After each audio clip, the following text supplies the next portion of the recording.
میرے پیارے مسلمان بھائیوں، آج میں آپ کو مالٹا کی جیل میں پیش آنے والی ایک عجیب و غریب داستان سنانے لگا ہوں۔ توجہ فرمائیں کہ مالٹا کی جیل میں شیخ الہند محمود الحسن کو کیسے مارا جاتا تھا، ان پر ظلم کیسے کیا جاتا تھا، ان کا جرم کیا تھا اور ان کے ساتھ کیا سلوک کیا جاتا تھا۔ توجہ فرمائیں، دارالعلوم دیوبند کے سب سے پہلے استاد جس کو دنیا آج شیخ الہند محمود الحسن کے نام سے یاد کرتی ہے، انگریز نے ان کو گرفتار کر لیا۔ ان کا جرم بس یہ تھا، یہ کہتے تھے کہ انگریز کے خلاف جہاد کرنا فرض ہے اور انگریز کی فوج میں بھرتی ہونا حرام ہے، انگریز کو یہاں سے نکالنا ہم پر فرض ہے اور ہم پر قرض بھی ہے۔ انگریز نے ان کو مالٹا کی جیل میں قید کر دیا۔ رہائی کے بعد اپنے مرید خاص حکیم اجمل صاحب کے گھر میں تھے، ان کے گھر میں ہی شیخ الہند کا انتقال ہوا۔ انتقال کے بعد ان کو دیوبند لایا گیا۔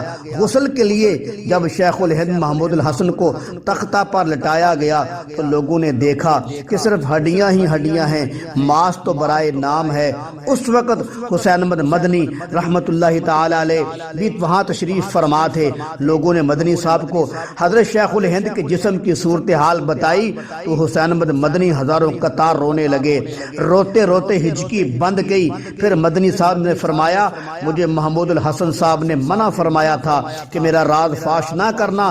پھر مدنی صاحب نے فرمایا، اب تو شیخ الہند محمود الحسن اس دنیا سے جا چکے ہیں۔ پھر فرمانے لگے، شیخ الہند محمود الحسن صاحب جب مالٹا کی جیل میں تھے تو انگریز ان کو ایک تہہ خانے میں لے جاتا اور لٹا کر شیخ الہند کے جسم پر لوہے کی سلاخیں گرم کر کے لگاتا تھا، پھر کوڑے مرواتا تھا، پھر کہتا تھا، او مولوی میرے حق میں فتویٰ دے دے۔ انگریز بار بار جسم کے ساتھ ایسے کرتا تھا، لوہے کی سلاخیں گرم کر کے ان کے جسم پر لگاتا تھا، ان کو کوڑے مرواتا تھا، پھر پوچھتا تھا تو محمود الحسن رحمت اللہ تعالی علیہ بار بار یہی کہتے تھے کہ میں بلال کا وارث ہوں، میں خبیب کا دیوانہ ہوں، میں محمد مصطفیٰ کا عاشق ہوں صلی اللہ علیہ وسلم۔ میری چمڑی پگھل تو سکتی ہے، میری جان تو جا سکتی ہے، مگر اے انگریز میں تیرے حق میں فتویٰ نہیں دے سکتا۔ یہ تھے نبی کے سچے عاشق۔ بعض جاہل اور کمینے ذہن کے لوگ کہتے ہیں علماء دیوبند بک گئے تھے۔ میں کہتا ہوں بکے تو وہ تھے جنہوں نے 900 مربع زمین لی تھی، جنہوں نے 100 مربع زمین لی تھی، انگریز کے گھوڑوں کو کھرکھرے مارے تھے، جنہوں نے انگریز کی جوتیاں اٹھائی تھی۔ جو بک جاتا ہے وہ جیلوں میں نہیں جاتا۔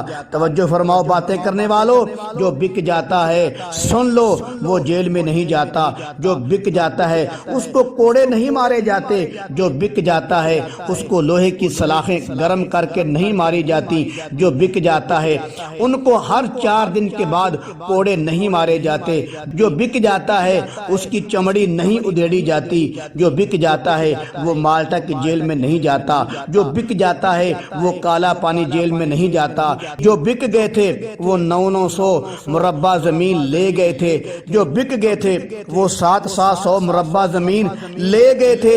دنیا جانتی ہے علماء دیوبند نے جانیں قربان کر دی ہیں، مگر انگریز کے سامنے نہ جھکے ہیں، نہ بکے ہیں، نہ دبے ہیں۔